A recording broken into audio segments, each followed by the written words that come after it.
ప్రభువైన యేసు నామములో వందనములు. శుభోదయం.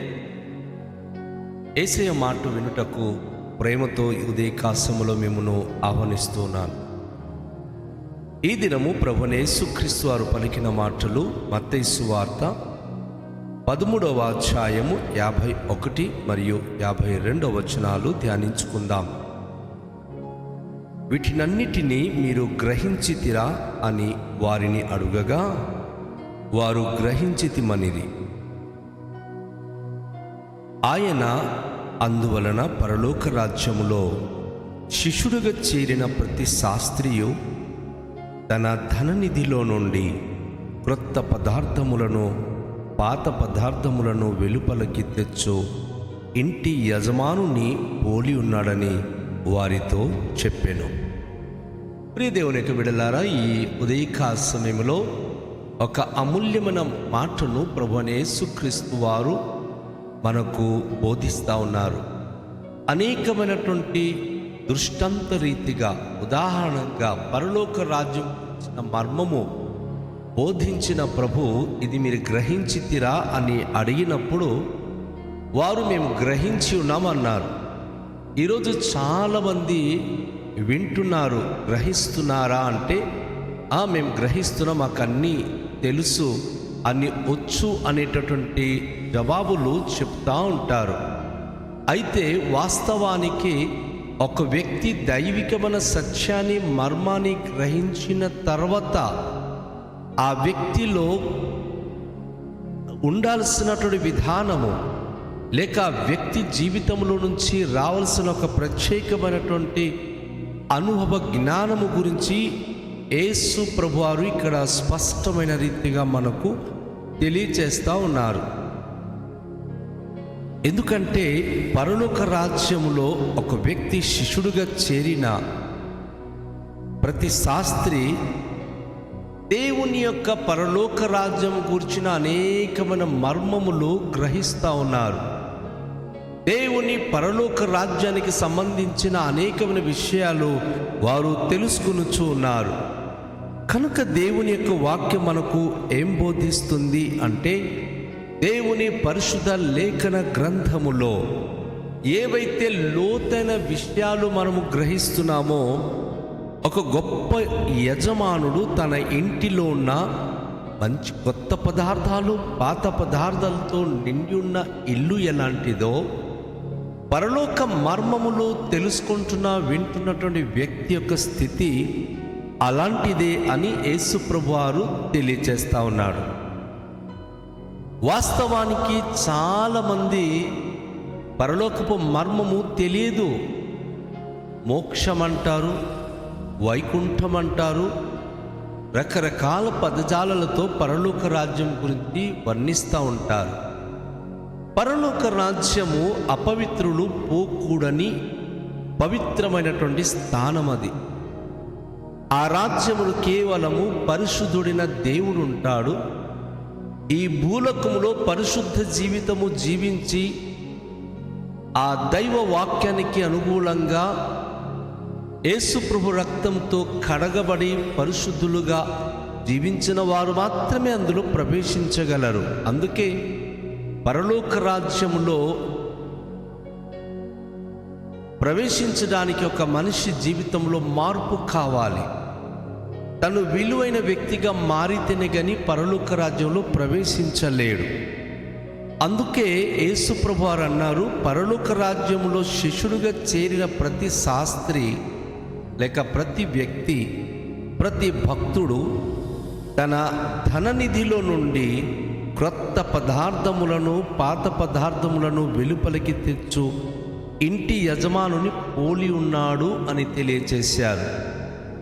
వాస్తవానికి ప్రతి ఒక్కరూ తమ జీవితములో పరలోక రాజ్యం గురించి ఎప్పుడైతే వర్తమానం వింటున్నామో, పరలోకపు దేవుని గురించి ఎప్పుడైతే అనేక విషయాలు మనం గ్రహిస్తున్నామో, మన హృదయములో నిండిపోవాలి.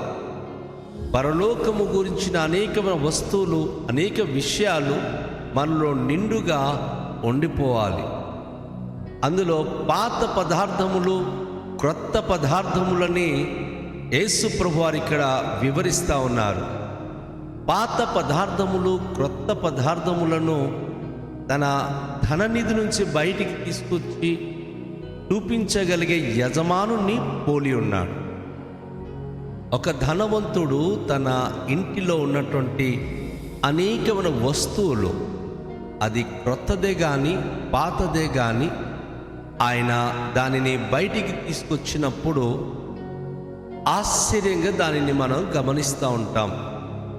పరలోక రాజ్యము గురించిన విషయాలు వింటున్నటువంటి ప్రతి ఒక్కరూ తన పాత జీవితము ఎలాంటిది, క్రొత్త జీవితము ఎలా ఉండాలి అనేటటువంటి ఆ గ్రహింపు అనేది చాలా అవసరం.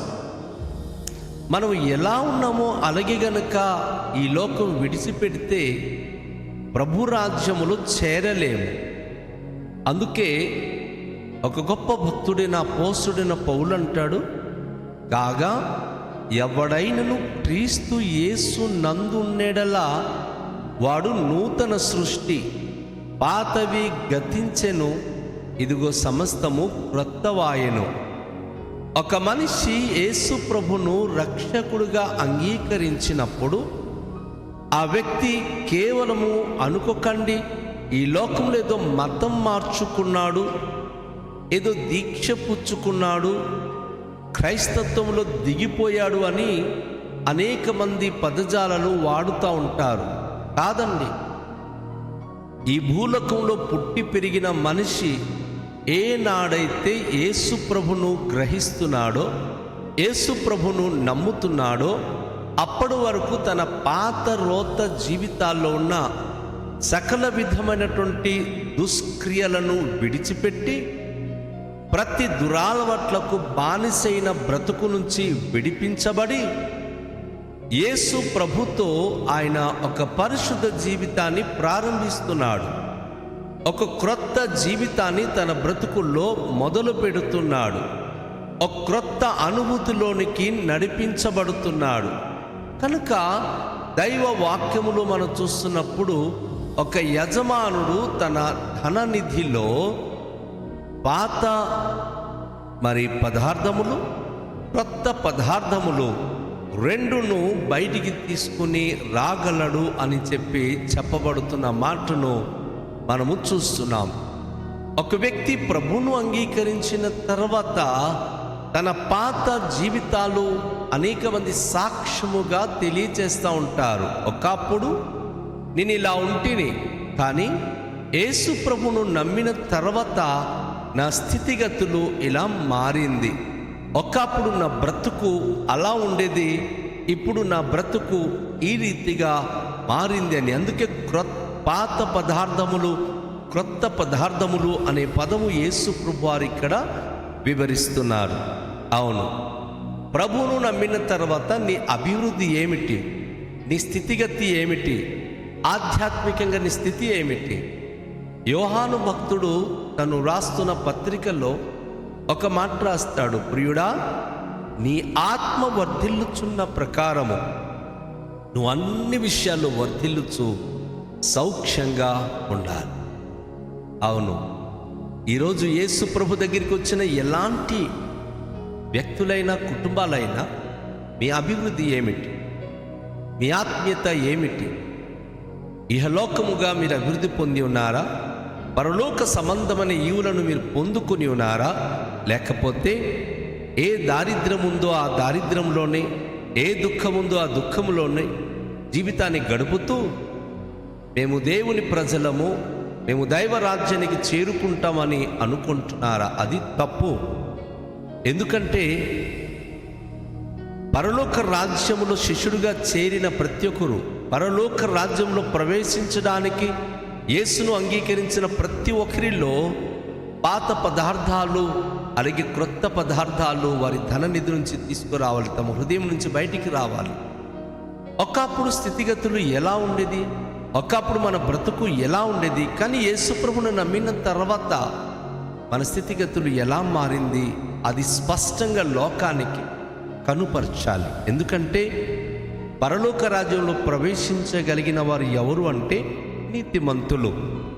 నీతిమంతులు తమ తండ్రి రాజ్యంలో సూర్యుని వల్లే తేజరిల్లుదురు అని యేసయ్య తెలియచేశారు. అనీతిమంతులైతే, దుష్కార్యములు చేయువారైతే, పాపముతో జీవిస్తున్న వారైతే తమ పాప రోత జీవితాన్ని బట్టి వారు దారుణమైన స్థితిలో దేవుని ఉగ్రత పాలై వారు శాశ్వత కాలము ఆ భయంకరమైన అగ్నిగుండంలోనికి త్రోసివేయబడుదురు. ఎవరైతే తమ జీవితాలు ప్రభువైన యేసుక్రీస్తును అంగీకరించి తమ యొక్క సమస్త దుష్కార్యములు విడిచిపెట్టి ప్రభు యొద్ద పరిశుద్ధంగాను నూతనపరచబడిన వారే, పాప రోత బ్రతుకు పాత స్వభావాలు విడిచిపెట్టి క్రొత్త వ్యక్తులుగా మారుతున్నారో, యేసే వాక్యం ద్వారా శుద్ధి చేయబడుతున్నారో వారు దైవ రాజ్యానికి పాత్రులు. వారి యొక్క హృదయం అనేటటువంటి ఆ నిధి నుంచి, ధన నిధి నుండి క్రొత్త విషయాలను బయలుపరిచి ప్రభువును నమ్మి వారు ఎటువంటి అనుభూతి కలిగి ఉన్నారో ఆ సాక్ష్యము గనుక వారు చెప్పగలిగితే దేవుడు ఎంతగానో సంతోషిస్తాడు. ఎందుకంటే యేసుప్రభు వారు ఒక మాట అంటారు, మీరు నా యందును నా మాటలు మీ యందును నిలిచి ఉండాలి. యేసయ్య చేసిన ఒడంబడికలో ఒక అద్భుతమైన మాట ఇది. ఎవరైనా యేసుప్రభును నమ్ముకున్నాము, మేము క్రైస్తులమని చెప్పుకుంటున్నప్పుడు వారి హృదయంతరంగములో యేసయ్య మాట నిండుగా ఉండాలి. కేవలం మాట వినడము కాదు, చెప్పడం కాదు, నిండి ఉండడం కాదు, కానీ ఆయన మాట విన్నటువంటి వారు ఆ మాట చొప్పున జీవించగలగాలి. ఆ వాక్యము ప్రకారంగా జీవించగలిగితేనే వారు తండ్రి రాజ్యానికి అర్హులవుతారు. పాత రోత బ్రతుకుతోనే మన జీవితాలు గడుపుతూ మేము ప్రభు రాజ్యానికి వారసులం అనుకుంటే అది జరిగేది కాదు. ఎందుకంటే యేసు ప్రభు వారు ఇటీవల ఒక మాటను తెలియజేశారు. ప్రభువా ప్రభువా అని పిలుచు ప్రతివాడు పరలోక రాజ్యంలో తండ్రి రాజ్యంలో చేరలేడు, కానీ తండ్రి చిత్త ప్రకారము చేయువాడే అనే మాటను ప్రభువారు తెలియజేశారు.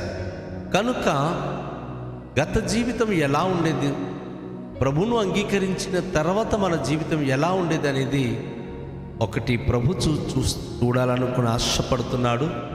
రెండోదిగా ఈ ప్రపంచానికి ఆ సాక్ష్యము దేవుడు మన ద్వారా వినిపించాలని ఆశపడుతున్నాడు. మన చుట్టూ ఉన్నవారు ప్రభువును నమ్మి క్రైస్తులైన తర్వాత యేసును అంగీకరించిన నీ సాక్ష్యము ఎలా ఉంది, క్రీస్తు ప్రభులో నీ బ్రతుకు ఎలా బ్రతుకుతున్నావు, నీ అనుభూతులు ఎలా ఉన్నాయనేది కనుపరచాలని అనేక మంది నీ సాక్ష్యం కొరకు వేచి ఉన్నారు. అందుకే నీ మంచి ధననిధి నీ హృదయంతరంగములో నుండి చెడును మంచిని, మంచి పదార్థములను, కొత్త పదార్థములను, పాత పదార్థములను బయటికి చూపించగలగాలి. కనుక ఈరోజు పరలోక రాజ్య మర్మములో వింటున్న నా ప్రియ సహోదరి సహోదరుడా, పరలోక రాజ్యంలో ప్రవేశించాలంటే నీలో కృతధనము కావాలి. నీ పాత జీవితాలు నీ నుండి దూరపరచుకోవాలి. క్రీస్తులో ఉంటేనే నువ్వు నూతన సృష్టి, నూతన జీవము, నూతన అనుభవము. రండి తలలోంచుకొని క్రీస్తు ప్రభును మన హృదయానికి ఆహ్వానించి ప్రార్థించుకుందాం. దయగల తండ్రి, మీకు స్తోత్రాలు. ఈ ఉదయకాల సమయంలో అమూల్యమైన మీ మాటల కొరకు కృతజ్ఞతలు స్తోత్రాలు చెల్లిస్తున్నాం. పరలోకం గురించి అనేక మర్మములు మాకు నేర్పించిన మా ప్రభువా, మా మంచి ధననిధిలో నుండి పాత పదార్థములు, క్రొత్త పదార్థములు మేము బయట పెట్టాలని ఈరోజు మాకు తెలియచేసి ఉన్నారు. పరలోకంలో శిష్యులుగా చేరిన ప్రతి ఒక్కరూ తమ పాత స్థితిగతులు కానీ, నూతన అనుభూతులు కానీ ఈరోజు సాక్షార్థమై చెప్పి మీ నామానికి మహిమకరంగా జీవించడానికి మీరు మాకు ఇచ్చిన ప్రోత్సాహం కొరకు వందనాలు. ఈ మాటలు విన్న ప్రతి ప్రియ బిడ్డలు నూతన స్వభావము కలిగి, నూతన జీవిత విధానాలు కలిగి మీ ఘననామానికి మహిమకరంగా జీవించే భాగ్యవంతులుగా కృప చూపించుమని ఈ దినచర్య అంతటిలో తోడై ఉండి మీ కృపలో బలపరిచి వాక్యానుసరణ జీవితం మాకు అనుగ్రహించుమని యేసు నామములో ప్రార్థిస్తున్నాము తండ్రి, ఆమేన్. అందరికీ షాలోమ్. ప్రభు మిమ్మును దీవించునుగాక.